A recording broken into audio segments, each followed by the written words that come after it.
Welcome back, Emily. Welcome back, Trina.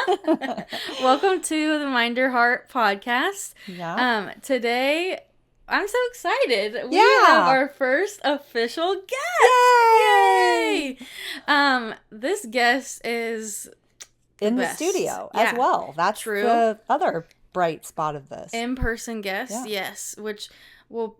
The guests that we'll have, so this is the start of kind of like our guest segment for a little bit of fall. So the next like 4 or 5 episodes, we'll have some really awesome people come on and chat with us. But today our first guest is a very special guest.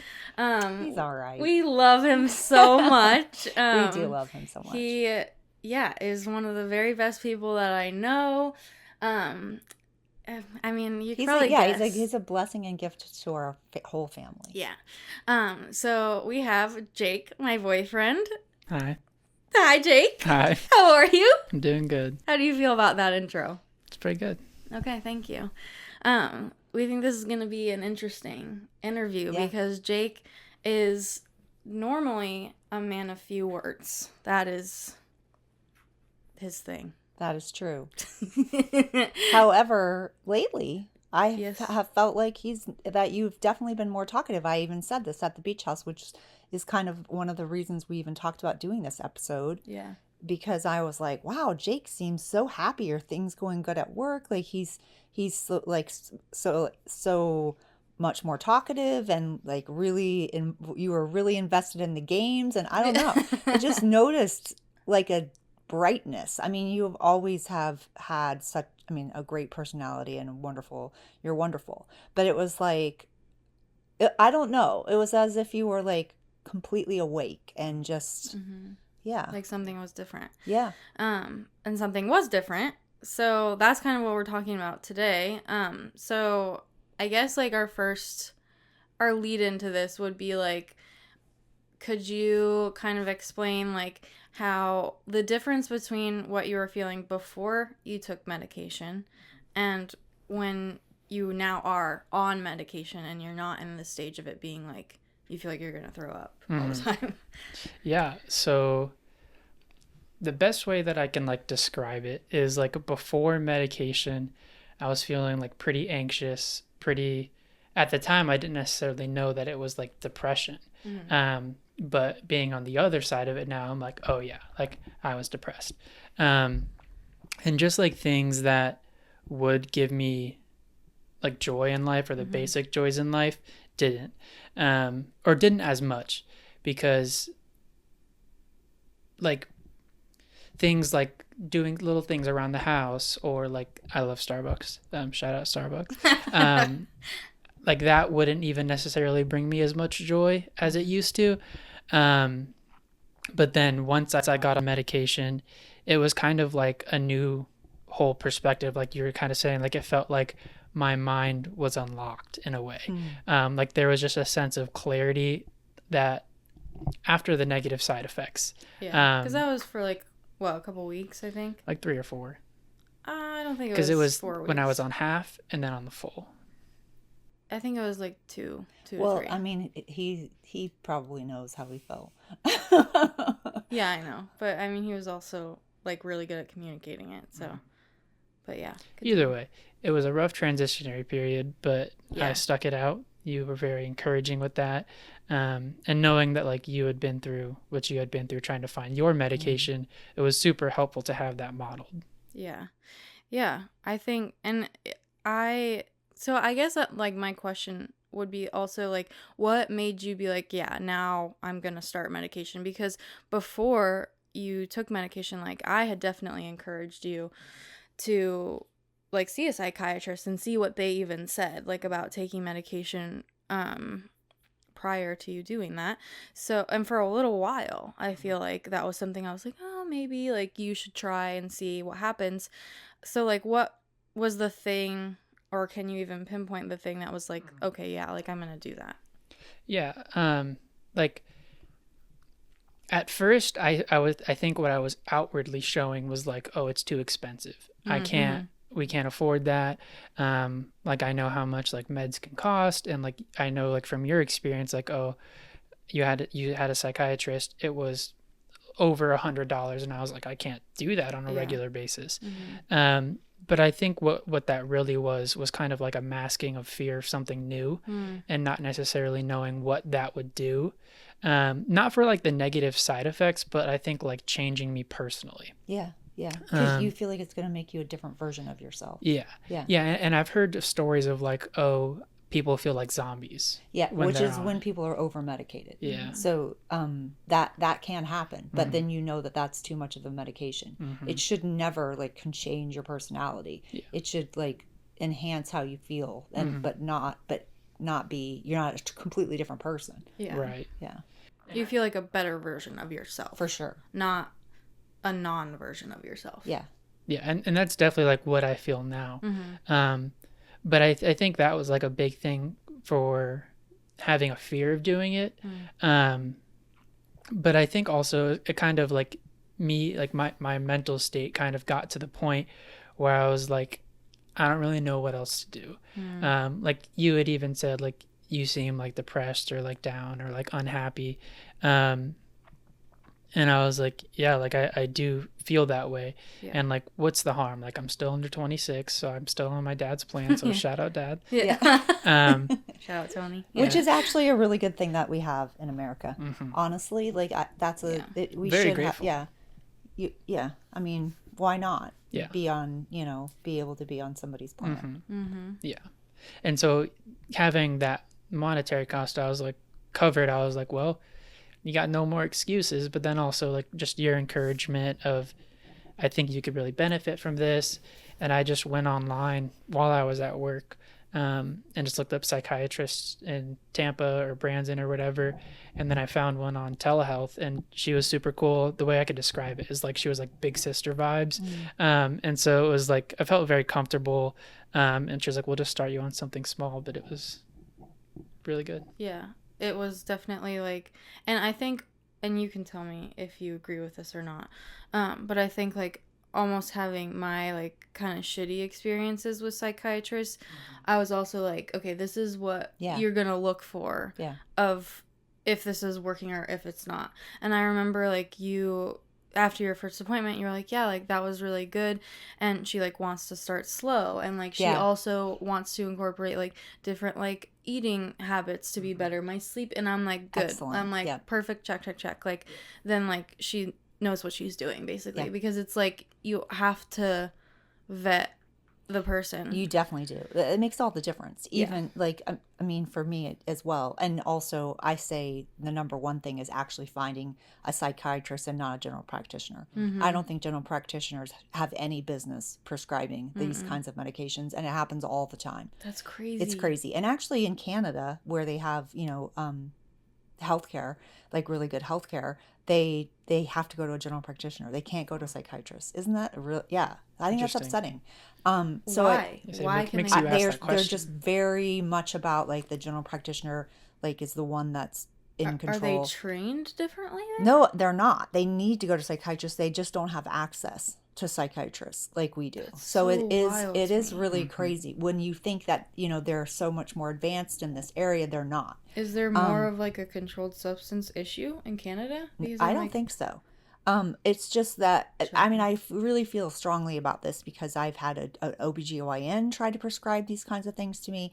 I have had a general practitioner, and they just don't know what they're doing. The psychiatrist is an expert. They understand, especially ones that specialize in medication and how it impacts your brain and how it works in your brain, all those things. And that's really important. Yeah. And if you find someone that you feel uncomfortable, like when Jackson went to 2 different psychiatrists to deal with his ADHD, the first psychiatrist was so adamantly opposed to certain kinds of medication, and so it was like, what? Like he wasn't even, and to have like such a narrow focus from the get-go, you really want someone that's open-minded about different things. Yeah. And so I think that's great that you found.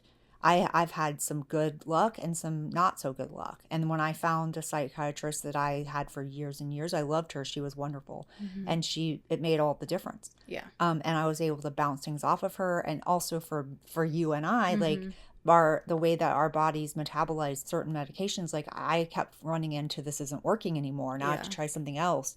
And it was just you just need someone that's very patient and willing to figure it out. Mm-hmm. And I think that's so important. And then I had kind of I don't want to say lazy, but like it was fine if I was just maintaining, but if I Yeah. needed any adjustment, Mm-hmm. he wasn't my guy. Yeah. Now I again finally feel like I am with someone that Mm-hmm. will make sure that I am getting what I need. Yeah. I think one thing that I was wondering if this is true for you, Jake, the minute like it started really kicking in, and which was not too long, it was, pretty relatively short.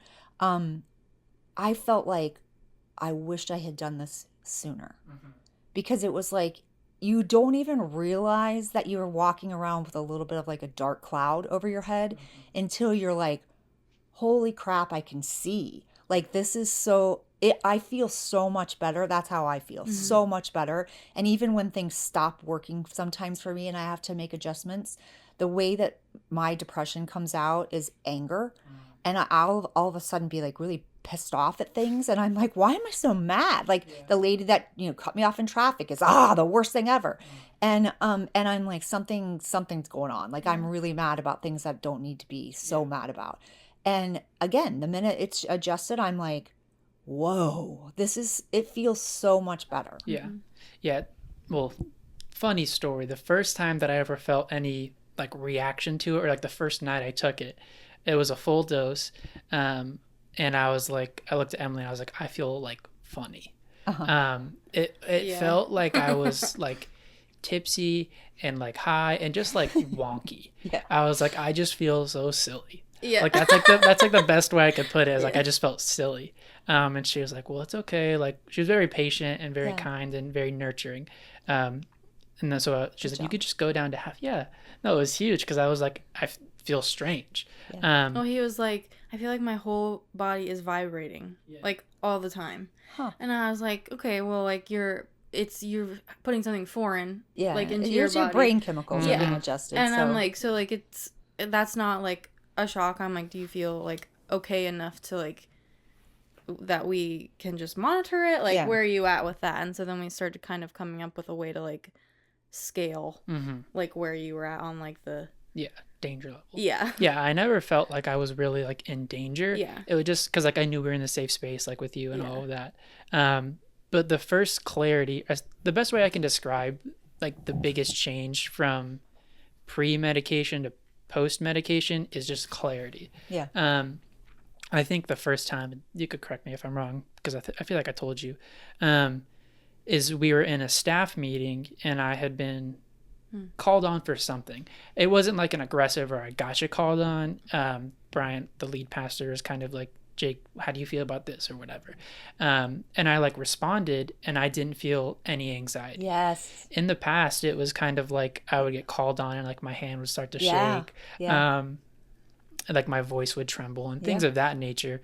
But then I like didn't get the shakes at all. And then more and more stuff, things like that happened. And I was like, it was just that clarity and that peace of those interactions was just really nice. Did you feel like when you were like younger, where that didn't bother you so much and you were easygoing when you got called on, or have you always had a little bit of a feeling of anxiety about it? I wouldn't say that like I would say that my anxiety started kind of when I began like my adult life. Okay. When I was younger, I don't necessarily remember being anxious in school. Okay. Like I wouldn't get nervous or called on or whatever. But I think I was also like comfortable in that space because I was very like smart and like school came very easy to me. So I felt very comfortable. But I'd say it was really more just in my adult life. I was just wondering that because I wonder how much like hormones and things play an impact on that. The reason I say that because that story just reminded me of like when I was younger, like when I was in high school and things like that, I felt the same way, like confident. I don't remember feeling anxious. I know there were certain things that I look back on and I'm like, that was definitely anxiety that I didn't know about at the time. But, okay. So I remember feeling like really confident and very, like I had a lot of friends and like I was in a bunch of clubs and I was, vice president and all these, whatever. And so I was in student council. I totally felt comfortable talking about how I felt about things. I've always been very opinionated. So I like share things like I Yeah. feel like this. Mm-hmm. And I always felt completely fine. Mm-hmm. But as I got older, like in my later 20s, I started like getting more like insecure, like not feeling as confident about and wanting to say things, but like feeling this like I would be in a group of people and this was like teaching and I actually felt like I knew a lot about teaching. Mm-hmm.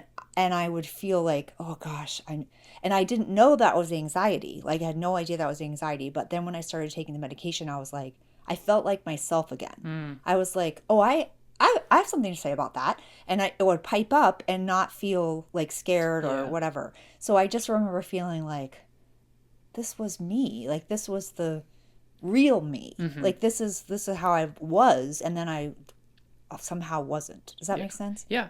At Centerpoint where I work, there's been different scenarios that have come up where I've kind of had to be in a more speaking position or things like that. And they've dubbed it Lexapro Jake. And just because it's like kind of like me out of like my outer shell or because I was very quiet, reserved, things of that. I keep saying things of that nature. I have not even noticed that you've said Yeah. that. Me either. All right. So you're only paying attention to it. All right. Sounds good. But they dubbed it Lexapro Jake, which is I think it's so funny. Yeah. Yeah. Well, Well, I I'm mean, glad that you think that's funny because some people might, be like, well, but there definitely is a difference to you. And it does feel like a more confident, I'm not afraid to say what I think kind of and also just happier. Yeah. You just seem happier. Yeah. I feel like, was it my mom who also said that? Or maybe it was Nicole. Nicole is you talked about Nicole. But she was saying like, you just seem like brighter. Yeah. And we did like a staff Olympics where I kind of had to lead and speak and all of that. well, you like put the whole thing, you and Grace put the whole thing together. Yeah. So, sorry, keep going. No, you're good. But I had to speak in front of like basically all of our staff for 2 hours. And like there was like anxiety there, but it wasn't like a crippling anxiety that I had. It was kind of like there's that self-awareness of I'm anxious, but I'm not going to let it control me. And that's definitely something that the medication has helped me have that clarity again. Yeah. And even like after they did the staff Olympics, like multiple people came to me and they were like, Jake did so good. Like he was like just talking to all of us. We all had such a good time. Like he was really able to like lead it and like just make us all laugh. Like he's so funny. And I'm like, yeah, I know he is funny. He is funny. Yeah. You are funny. Yeah. And that comes out more as well. Like your personality comes out more, which is nice. I think that's really great, Jake. And also like figuring it out so young. I mean, I feel like this went on for a long time for me before I figured out that I needed any kind of. But, some people may be thinking like, why go to medication as the first line of defense? But you're doing more than medication. Like you're also talking to someone too, right? Well, so the psychiatrist that I see, there is a little bit like of therapy in there. Okay. But the way that she describes it is like I believe it's a table or a chair, whereas like medication is like one leg, but then there's other things that make it up to so you have that stability. Yeah. And at first I was like, that's I just good. need to get the medication down because that's when I was having the negative side effects. Yeah. But now it's like, okay, you need to work on drinking more water, eating 3 meals, getting good rest, and like going to bed on time, things like that. Yeah. But it's been really, really life changing, just like having that. And I think the reason why I was able to do it so, it's gonna sound like self-gratifying, but like faithfully, because I know like people try and then they're like, no, I don't want to do it anymore, like the side effects are too much. It's because like you modeled it. Just because like you went through so many and like you just kept going through and like trying something else, like we're gonna figure it out. And then also like when I was having the negative side effects, it wasn't like, and I wasn't like hungry, you were like, I know you should eat something, like not like you need to have 3 meals like she said. It was kind of just like, I'm gonna meet you where you are and then we'll figure it out together. Oh, that's nice. Thanks. Yeah. You're welcome. That is Yeah. Thank you. I mean, like, I know how, like, rough it was when, like, I was trying to figure it out. And I also, like, I feel like I can now, when you were starting stuff, I was like, I can see this from, Yeah. like, a 50-foot view It's instead. the meta. Yeah. Yeah. And so, like, when you were like, I'm not hungry, like, I'm not going to eat, I'm like, I remember feeling so nauseous that, like, you don't want to eat anything. But I'm like, I also remember when I had at least something, like, plain and small, Makes a difference. it makes you feel better. Yeah. And so I'm like, I, like, understand what you're feeling, but I'm like, I'm telling you, like, just eat, like, one piece of bread. Yeah. Like, just something. Yeah. So that way, like, you don't keep feeling like this. So, yeah, Yeah, and some of those symptoms, or those side effects, I should say, not symptoms. The side effects get better. Is that because like Yeah. I have a medication that makes me kind of, I take it at night because of it also makes me tired. Yeah. So I'm like, and it normally typically is given in the daytime, but I'm like, well, I can't because it's making me so tired. Yeah. So it actually helps me go to sleep, and it makes me a little bit nauseous if I haven't eaten like hours before that. Gotcha. And then but when I do, then it's fine and I don't feel that way. But I think, some things you have to decide, is this better? Like, obviously, if you're not eating and you're, that's Yeah. not healthy, you need to eat. Yeah. And then for me, like, one of the medications, like, it affects your metabolism and makes it go down to nothing. And when you're past menopause, like, that can be an issue for you. I'm Yeah. like, well, great. Now I've gained weight. And so, and you don't, it's like, what do you want to focus on? Yeah. Like, now that makes me depressed. Yeah. So, yeah. there's Which is things, something that, like, we did talk about because at the beginning, in the first week specifically, it was pretty rough. Like, you were like, he didn't want to eat, like, anything because it was like you just felt like kind of sick. Like, everything that you ate, like, just didn't taste good because you felt nauseous. Yeah. But I was like, okay, so, like, why don't we just say that, like, you're gonna try this for one more week, and if you still feel completely miserable and at the same level, then, like, you can call your psychiatrist and you'll try something else. Yep. And I'm like, but if you feel better in a couple of days, then, like, let's give it a couple more days and just see, like, giving yourself the chance to see if it'll change, and also, like, being like, okay, if it doesn't, I'm allowed to, like, do something Stop. else. Yeah. Yeah, I'm like, allowed I to don't stop. have to Yeah. keep feeling like this Yeah. either. Like, it doesn't have to be tails or a horn. Like, Yeah. it can be, Yeah. I get to pick one good option and not Yeah. have the rest. Yeah. So, yeah. It definitely tapered, thankfully. Yeah. That's good. And then it respawned back up when I went back to the full dose. But Yeah. it didn't. That didn't last as long as the first initial point. Yeah. And so I was like, oh, thank gosh. And you kind of had the PB&Js. tools to do that, too. At that point, you were like, okay, I know what to expect. And I know, like, how I can, PB&J. That was, like, all you ate for, like, a couple of weeks. Man, I need that. I want that medication. Where I don't want to eat and all I eat is PB&J. Yeah. I was like, that's all I want. That's all that sounds good right now. Yeah. That's funny. Yeah. But any other side effects? I mean, it was mostly just like GI stuff, but nothing really like anything else that that's been noticeable. Those are only negative ones, but there have been positive ones. Yeah. Oh, good. Yeah. Okay. Yeah. Yeah. I'm curious what you would say to someone who is like if you were talking to, like, Jake pre-medication and, like, we're talking to him then and he was like, I don't want to be on medication, like, I don't think, like, I can do that, it's too expensive, I don't want this, I don't want what would you, like, say to him knowing what you know now? I think I would say, like, I feel like I would go specific, but I don't necessarily think that would benefit the listener. So I'll go a little more general. You can be specific. Okay. So apply this to your areas. But I think for, like, moments where I really felt anxiety of, like, in staff meetings or ideation meetings, it was like the way that you feel like everyone's just looking at you, the way that you think everyone's just, like, analyzing you, like, that goes away.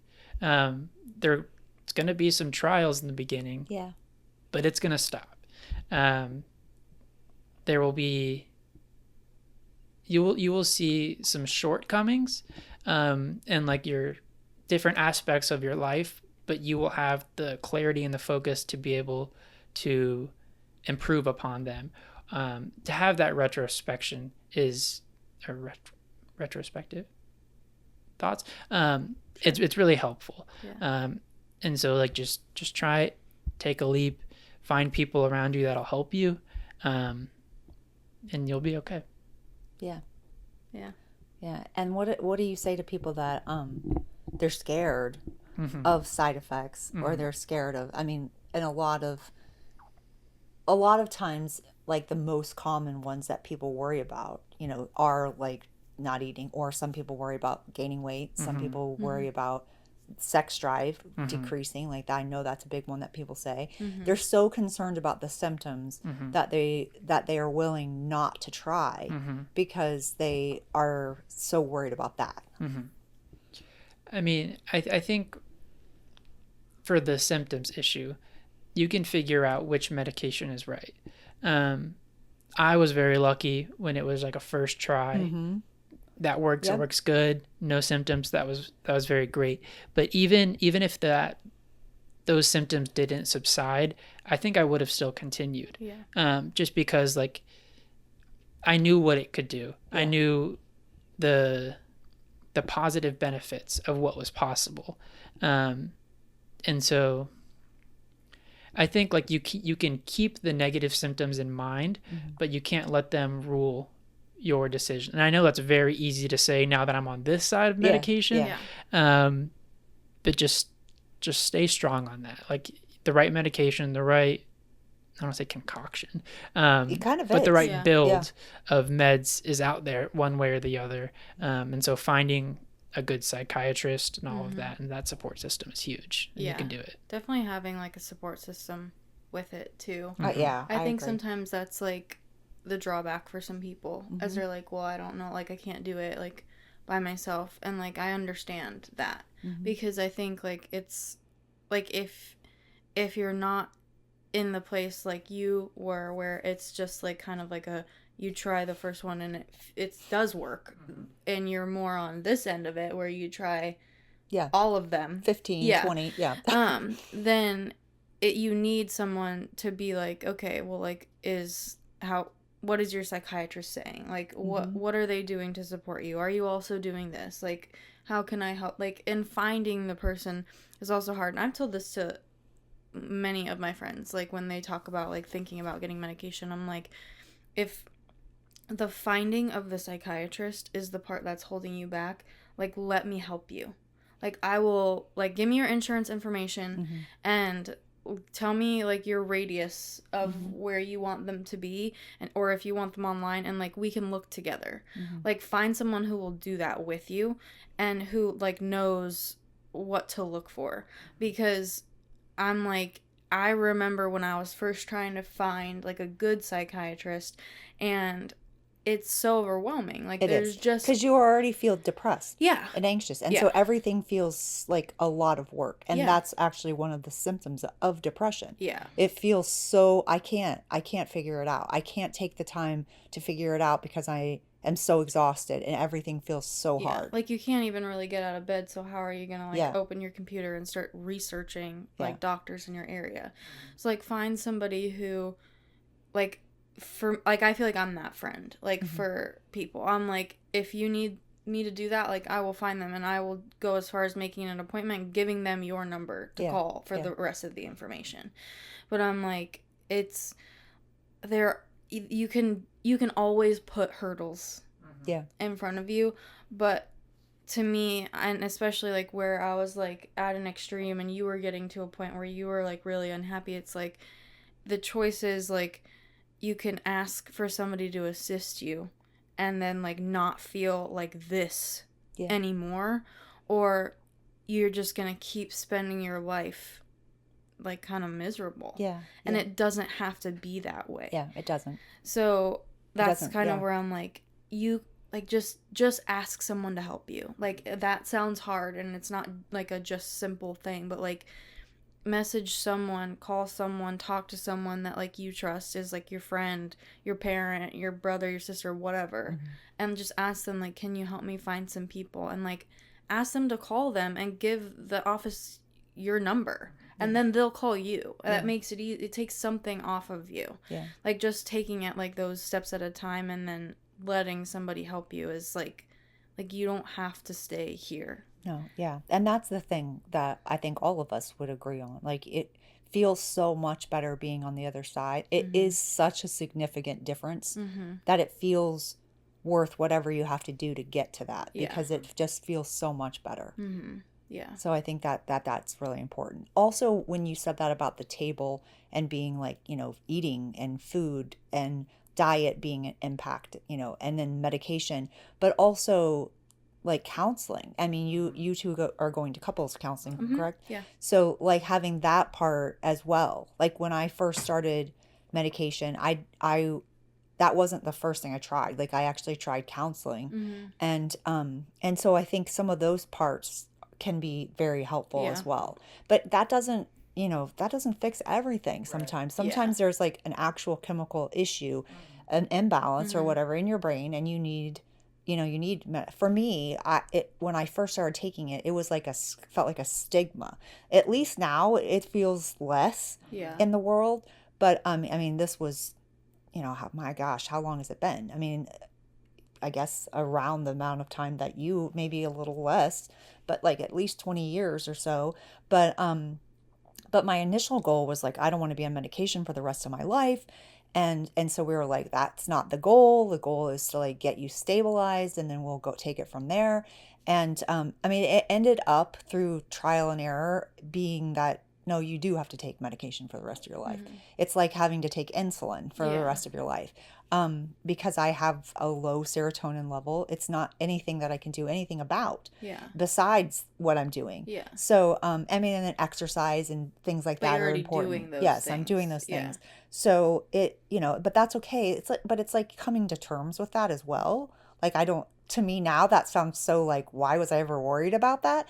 But I know that some people feel that way. Mm-hmm. So, And also, like, sometimes that's not the case. Like, yeah. sometimes you don't need to Nope, be you don't. on Yep. medication forever. And sometimes it is, like, Kind of resets you and you're like, okay, I can wean off. I'm Yeah. done. And yeah. Yeah, and it's also, like, I think there's different circumstances of, like, it being, like, more seasonal or, like, like, because I just think it's just different for everyone. So that's why it's just so important to, like, find the right person. It And is, if you yeah. go into it and you're like, I really don't want to be on it for the rest of my life, then, like, you can acknowledge that fear or that feeling, but then just, like, see where it goes. Because, like, at least you'll get to the point of being in the mindset to actually make that decision in a rational manner. Yeah. Yeah, that's a good point. And that's one of the things that like my psychiatrist had said. She was like, the goal right now with the information that I have, it was our first meeting or session. She was like, the goal is to have you on medication for 6 months to a year, let your brain catch up to the serotonin levels or whatever chemical she had mentioned, to see if we can get it up to that like resting rate, and then we wean you off. And if you need more time, if you need less time, great, no problem. But she was very clear, and I definitely appreciated like her clarity and all of that, because I was like, oh, she's not just trying to prescribe me something and move on. It was like, oh, she actually cares about my longevity and what works best for one person might not work for the other. And so I really appreciated that with those sessions. Yeah, for sure. That's good. Yeah. All right. I Well, think that was good. yeah, that was very helpful. Yeah. Thank you, Jake. Thank you. Are we going to do you. some lightning round questions? Oh, yeah. Yes. Okay. Let's see. Do you want to help me pick? Well, I can't see. Okay. Oh. Well, you have your glasses. All right. Oh, I'm going to do this one. Okay. What is your favorite junk food? You're asking me? Yeah, we're asking you. Who else are we asking? I don't know, each other. My favorite junk food is McDonald's. Okay. That's my guilty pleasure. Huh. I don't know why. I think it's the salt. I do know why. It's the salt. Yeah. That's funny. The salt. If you could ask God one question, what would it be? So That's a good one. I feel like we asked each other this when we first started dating. I don't remember what you said. So Do you remember what I said? No. Okay, because I'm like, I don't remember us asking that. So the question that I always thought that I would want to ask him, and I feel like I almost started crying a little bit when you asked me the first time, or we were doing these. Was this when we were like at camp? I think so. I feel like we were like in a work group cabin. So the question that I would ask him was like, did I make you proud? and like things of that nature. Oh, I do remember us talking about this. We also talked about this recently. He says yes. Yeah. Yeah. Absolutely, you make him proud. Invisibility or super strength? Strength. I agree with that. Oh, interesting. I would, yeah. Wait, there's another one. Okay. Your first celebrity crush? So this is a way back movie. Kangaroo Jack. I don't even It's know an that. older movie, but I remember it was the female lead in that movie or whatever. I remember we had this big TV. It was like one of those box TVs, and I would watch the movie and I would pause it Oh my goodness. just on That her, is and I was like, hilarious. "Oh yes, In Kangaroo Jack. Kangaroo Jack." Was it the person that played Jessie? I have no idea. I don't even remember the premise of the movie. Was it her? Sure. I just remember like pausing the TV and just like being enamored. That is so funny. That's Who was your hilarious. first celebrity crush? Mine? Yeah, Um, Troy Bolton. it might have been Zac Efron. It honestly might have been Zac Efron. Yeah, that's funny. Troy Bolton. Yeah. Yeah, it was probably Zac Efron. I thought he was like gonna be my boyfriend. Rob Lowe for sure. All day, Rob Lowe. I mean, not now, Hugh Jackman, but of course. but Rob Lowe is still very good looking as he's gotten older. He's He's aged also well. he's very good looking. Yeah. But it was definitely Rob Lowe in St. Elmo's Fire.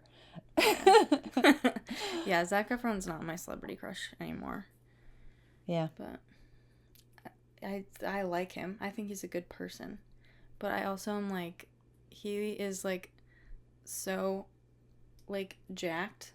yeah. Well, I thought He did that for a movie. Like, yeah. And so he had to like be on like different, I think he was like took medications and stuff Yeah. to like be like He that. took steroids. Yeah. And so like he just doesn't look like him No, anymore. is he not like? Is that not like? I don't know. I haven't seen him. I'm Yeah. pretty sure his jaw came back into normal shape. Okay. Because I don't 'Cause know I'm like, where I he's heard always this, but I been heard so handsome. I'm like, why would you like take?